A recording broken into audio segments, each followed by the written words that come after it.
Aloha, sem Robert Lisec, profesor športne vzgoje, trener borilnih veščin in danes vam bom pokazal skupaj z Arminom elementarno igro, ki se reče borba za žogo.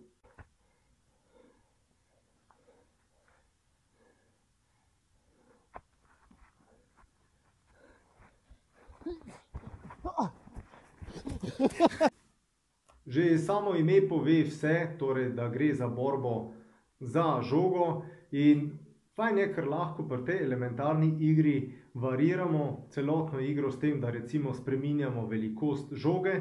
V tem prikazu boste videli, da sva se lotila borbe za žogo z tenis žogco, lahko vzamete rokometno, košarkarsko žogo, nogometno žogo, lahko tudi tale fiziobol vzamete, tako da glede žog, torej velikosti ni nobenih omejitev in vsaka velikost ima potem svoje specifike.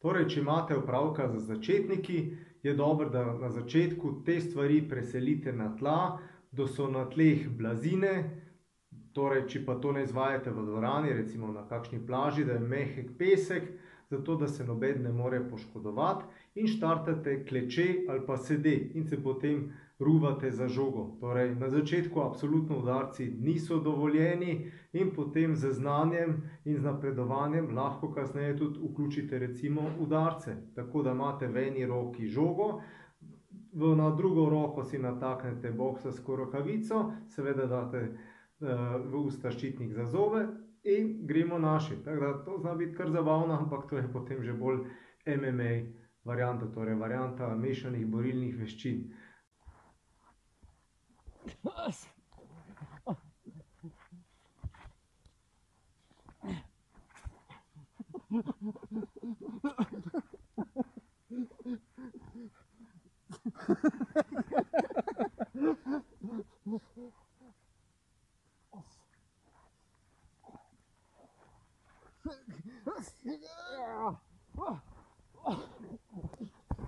Takšne in podobne elementarne igre so zakon, zaradi tega, ker nas naučijo bistveno več, kot si mi v resnici mislimo. In če pogledate sam posnetek, kaj vse sva midva z Arminom zganjala, boste videli, da smo še vmes padali, metali, se ruvali, preizkušali razne tehnike in v bistvu gre za učenje na tak zelo zabaven način. Prvič, drugič boste videli, da je to lahko tudi kondicijsko zelo zahtevno in da imaš pulza takoj 180 in več, ampak res je zabavno, saj boste tudi slišali po količini smeha v samem posnetku.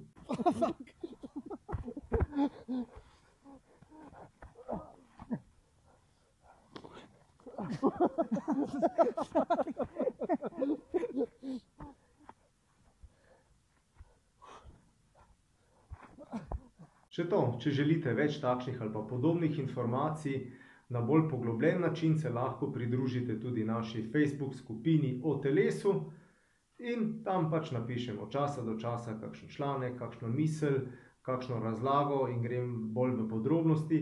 Tam pa tudi objavljam potem dogodke, kdaj se bo kaj dogajalo v smislu delavnic, izobraževanj ali pa česa podobnega. Se vidimo jutri, čau! Tole so pa prednosti treniranja borilnih veščin v naravi. Naravni talent za nabiranje gob med treningom. Kaj sva danes trenirala? Danes? Ja. Mislim, da je bil kopačica.